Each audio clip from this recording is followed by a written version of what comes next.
This cake is like the love child between an Italian almond ricotta cake and a Sicilian cannoli. It is so good, I'm not going to keep you. Let's get into it. Strain 500 grams, 2 cups of ricotta cheese to remove some of the moisture.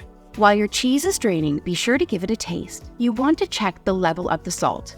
If your ricotta has had no salt added to it, add a half a teaspoon to the recipe. Into a large mixing bowl, add 3 eggs. I just break them straight into the bowl, but if you're nervous about getting shells in there, you can break them in a separate bowl and add them into your mixing bowl. To the eggs, add 3/4 of a cup, 150 grams of granulated sugar.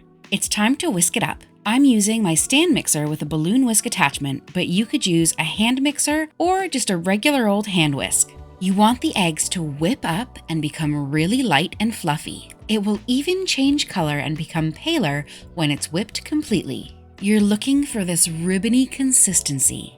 To this, we're going to add 500 grams, 2 cups of your drained ricotta cheese. Whisk that together with the eggs on a low speed until it completely incorporates and you have no more lumps. I really wanted my cake to have that Sicilian cannoli taste, so I added vanilla and cinnamon to flavor my cake, but you could add lemon zest or orange zest to change up the flavors. I'm adding in half a teaspoon of vanilla extract and half a teaspoon of ground cinnamon.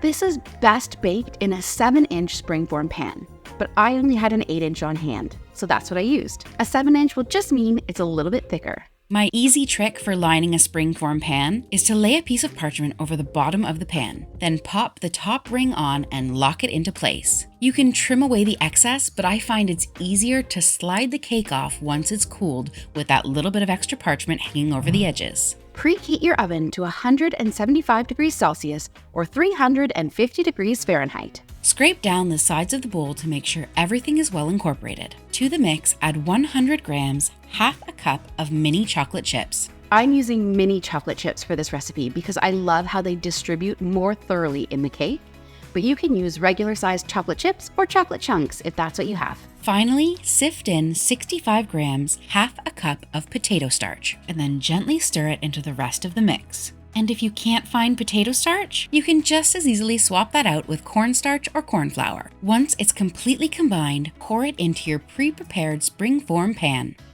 Spread the batter so that it's in an even layer all the way across the pan.